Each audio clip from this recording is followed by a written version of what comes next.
السلام عليكم ورحمة الله وبركاته. ازيكم يا شباب؟ عاملين ايه؟ يا رب تكونوا بخير. النهاردة هنتكلم عن تليفون من شركة ريلمي، تليفون جديد كان عامل ضجة جامدة كده، وهو يعتبر لسه منزلش السوق المصري بشكل رسمي، وهو ريلمي 12 برو. ريلمي 12 برو طبعا السلسلة دي محققة كمية نجاح كبير لشركة ريلمي، يعتبر في مصر هنا سلسلة عظيمة بصراحة. مواصفات التليفون ده كويسة جدا على الورق، وعقبال ما ينزل مصر ان شاء الله ويكون حاجة هتبقى ممتازة جدا في السوق المصري. هنقول مواصفاته مع بعض. يلا من غير ما اطول عليكم، قبل ما نقول يلا نبدأ، صلى على النبي.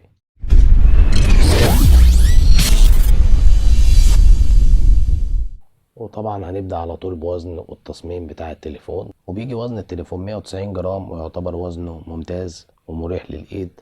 والتليفون هنا بيجي تصميمه من أحسن وأقيم الخامات اللي ممكن تشوفها في الفئة السعرية بتاعته. بيجي الظهر بتاعه جاي من الجلد، ومن الجلد النضيف جدا، الجلد النباتي زي ما هما بيقولوا. طبعا تليفون خاماته ممتازة أو فوق الممتازة. إن طبعا انتوا عارفين إن شركة ريلمي في آخر فترتها اتعاقدت مع شركة رولكس، وللأسف الفريم بتاع التليفون جاي من البلاستيك. فهنعديها يعني، انت تحاول على قد ما تقدر بقى تحافظ عليه عشان ما يبدأش يتخربش منك جامد في وانت بتستخدم التليفون. ولكن خامات التليفون كعموم ظهر التليفون ممتاز جدا، وتصميم شيك شيك فوق الشيك، يعني تصميم عصري جدا يليق فعلا ب 2024. ونيجي طبعا نبدأ بالشاشة. وشاشة التليفون هنا بتيجي بقياس 6.7 انش، شاشة عملاقة بصراحة، فول اتش دي بلس، بتيجي بدقة 2410 في 1080. وطبعا شاشة التليفون هنا بصراحة عملاقة، بتيجي بقياس 6.7 انش بعدد بكسلات 394 بكسل لكل بوصة. بتيجي بدقة فول اتش دي بلس، 120 هرتز التردد بتاعها، ويعتبر شاشة سلسة وجميلة جدا.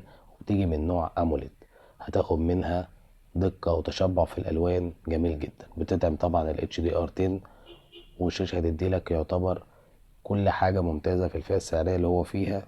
ولسه توليفة المواصفات جاية تاني في الطريق. وطبعا سطوع الشاشة زي ما احنا عارفين في كل شاشات ريلمي، طبعا لو انتوا بتتابعوا مواصفات شركة ريلمي عموما لكل الموبايلات بتاعتها، ماشية بسطوع واحد من الفئة المتوسطة والفئة الاقتصادية لغاية الفئة العليا بتاعتها. فالسطوع بتاع الشاشة هنا بيجي 950 نتس، فدي حاجة طبيعية اتعودنا عليها من شركة ريلمي على طول. ونيجي للعداد الداخلي الريلمي 12 برو. العداد الداخلي هنا بيجي التليفون من شركة كوالكوم، وهو سناب دراجون 6 جين 1.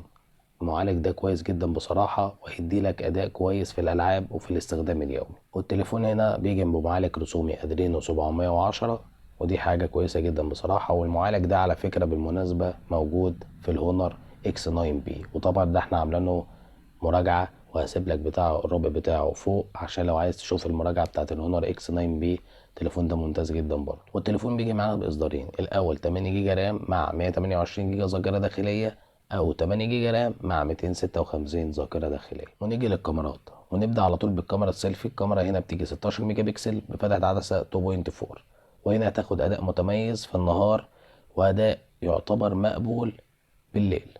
هتاخد يعتبر كاميرا كويسة نسبيا، بس مش هتبقى عاملة زي كاميرات الفلاج شيب. ونيجي للكاميرا الخلفية بتاعت ريلمي 12 برو، ويعتبر دي كاميرا مميزة جدا في الفئة السعرية اللي هو موجود فيها. بتيجي ب50 ميجا بكسل بفتحة عدسة 1.8، وبتيجي من مستشعر من شركة سوني MX 882. الكاميرا دي هتديلك يعتبر أداء ممتاز أو فوق الممتاز كمان. ودي طبعا فيها مثبت بصري حقيقي مش سوفت وير. ونيجي للكاميرا التانية معانا 32 ميجا بكسل بفتحة عدسة 2.0، وبتيجي طبعا بمستشعر MX 709، ودي من شركة سوني برضو، وفيها مثبت بصري حقيقي، ودي حاجة ممتازة جدا بصراحة. والكاميرا دي يعتبر مخصصة للبورتريه والتصوير الزوم، ودي هيبقى فيها مثبت بصري ممتاز بصراحة، هتعجبك جدا وانت بتستخدمها. واما عن الكاميرا الاخيرة معانا وهي 8 ميجا بكسل بتيجي 2.2، ودي موجودة للتصوير الواسع.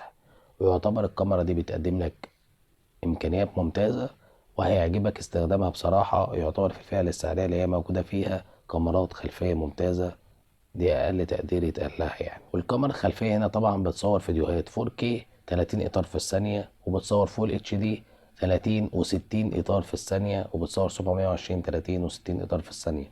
كاميرا خلفيه على ما يقال يتقال عليها انها ممتازه، وهتشوف طبعا الفيديوهات بتاعتها هي بتصور فيديوهات بدقة ازاي، والتصوير بتاعها هتشوف الصور بتاعته هنا برضه. وطبعا الكاميرا الخلفية بتصور فيديوهات سلو موشن 120 اطار في الثانية بدقة فول اتش دي او 720، ودي حاجة ممتازة برضه. والتليفون بيدعم سماعات استيريو، في سماعتين وصوتهم ممتاز بصراحة. التليفون بيجي باتنين وسيلة حماية. الوسيلة الأولى البصمة بتاعته موجودة في الشاشة واستخدامها سريع جدا بصراحة وهي معروفة والمعتاد من ريلمي. البصمة التانية موجودة بصمة الوش وأدائها ممتاز برضه. والتليفون بيجي بأحدث نظام من شركة أندرويد وهو أندرويد 14 مع واجهة ريلمي الخفيفة والسلسة ريلمي يو اي 5.0.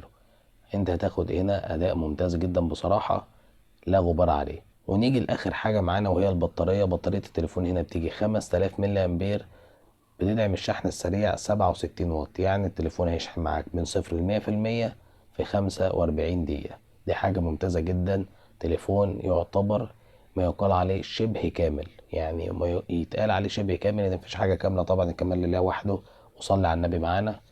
وطبعا التليفون انا بالنسبة لي لو نزل تسعيره بسعر كويس زي الريلمي 11، اول ما نزل الريلمي 11 برو طبعا انا اسف، هيبقى تسعيره ممتاز جدا وهيكسر الدنيا. وطبعا هنيجي لاخر الفيديو هنقول على سعر التليفون في النسختين بتوعه. النسخه الاولى اللي هي 8 جيجا مع ال 128 هتيجي ب $310، والنسخه الثانيه اللي هي بتيجي ب 256 و8 جيجا رام بتيجي ب $325.